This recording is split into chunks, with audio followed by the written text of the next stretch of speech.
We're here at the Plymouth Municipal Airport with the Wings of Freedom tour with the Collings Foundation, touring World War II era aircraft, as well as talking to veterans who flew on those planes.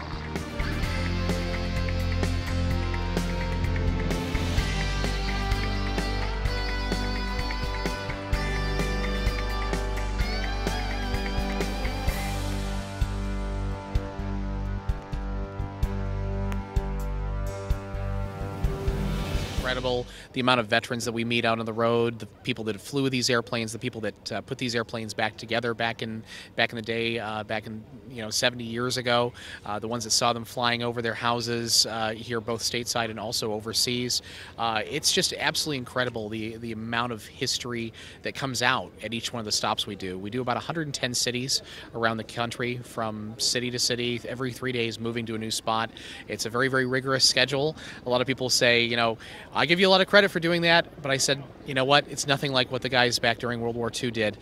These guys were flying mission after mission, day after day, in much worse conditions than we are. So it's humbling to be kind of caretakers of the history for them. I flew the B-24 during World War II with the 15th Air Force out of Italy, 35 missions over Europe. So what I'm doing here is trying to get the people that don't know too much about what happened during World War II acquainted with what we did, especially the young people, because as I understand it, they don't learn too much in school about it. And I think it's significant for them to understand, them being the younger people, that all they have going for them today is highly dependent on what happened during World War II. It could have all changed differently if the war had gone differently. So we don't want them, first of all, we want them to know about it. And secondly, we want the people who know about it not to forget awesome it. When you see young people connecting with the veterans and the older people that these airplanes were built around, because the stories get passed along and that interest gets passed along and stuff. It's so hard because today, most schools don't teach in-depth World War II history. So really it's up to us as parents or younger people teaching the next generation about it through events like the Wings of Freedom Tour. And so it's amazing to see that.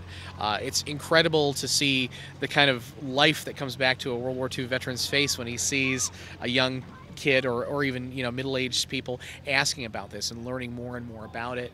For the middle-aged people whose grandfathers, uncles, fathers flew these airplanes, a lot of times it's finding out more about the hero in the household. A lot of times our World War II veterans were not so open about their experiences during World War II, so it gives them an opportunity to come out and actually learn a little bit more about what they did during the war and see really how much of a hero they really were, even though they never talked about it. They were very humble. B-24 at the time was one of the largest planes in our inventory.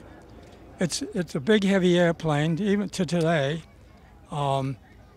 It's larger than anything we flew in training, of course. So you had to get used to the weight and the inertia to a big airplane.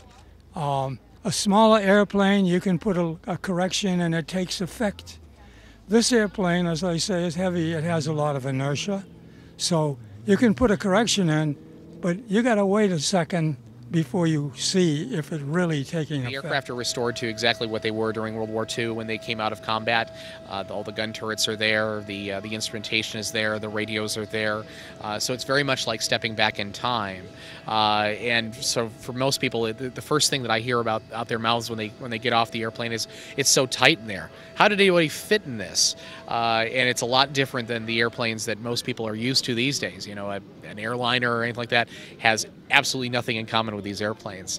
It's even more astounding when people get an opportunity to fly in the airplanes, which we offer flight experiences on these aircraft, and they go up and they actually fly a half-an-hour mission. And they said, I could barely stand doing a half an hour in the airplane with the noise and the fact that it's so wide open and so exposed. You can't understand how the guys back during World War II flew 6 hours in freezing cold temperatures and rarefied air and with no oxygen at 20,000 feet, flying 6 hours at a time. Well, somebody's shooting at you from both on the ground and from another There airplane. are so many facets to what a mission consists of, from the beginning of being woken up to go to a briefing to being in the flak over the target area.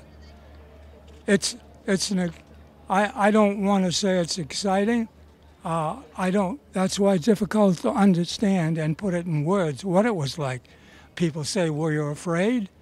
You don't have time to be afraid. I'm flying a big airplane in a big formation. My job is to maintain my position in that formation so that I don't screw up the formation. And that's a disaster. So when you get back, you hear about some of the things that happened, but you didn't see it because you were flying formation and you didn't see it. And I think this was good because there was an old saying in the service, be fat, dumb, and happy. You get along better. If you know too much about what's going on around you, it can bear on you. So when you get back, all I knew is, I know we got hit a number of times and we're still okay. And other than that, I wonder what the bomb strike was like. So we go to debriefing after the mission and we find out how well we did or how poorly we did. And if we did poorly, we might have to go back the next day or shortly after do it all over again. But the mission itself and the emotion that goes into it with each individual varies so much. And there are so many variables that unless you have flown a mission yourself, you will never know what a mission. When I came back, I was like most guys. We did not talk about it. We didn't talk about it for a couple of good reasons. One is that we knew, like if you were trying to tell your wife about it, she would never understand. She wouldn't know even what kind of an airplane you're talking about, let alone trying to describe what living was like, living in a tent with no heat, no water, no anything, and then having to fly missions on top of that and so forth.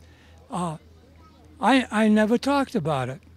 And the time went on, and eventually I got involved with the Collins Foundation helping to restore this airplane. I worked a couple of years on that.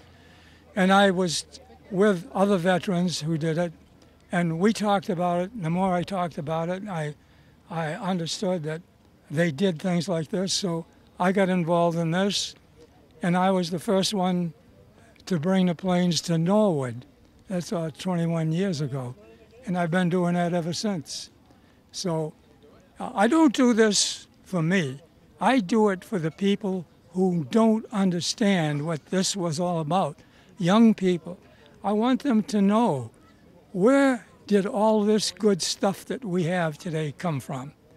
Guys were willing to put it on the line every day so that we could have We always encourage folks at our tour stops, but also throughout the year, is that if you meet a World War II veteran, make sure and shake their hand, thank them for their service, and make sure you ask them about their experiences, because so many of them are passing away each day that the only way that we can remember what they did during World War II is by asking and then remembering and passing it along to your next generation as well.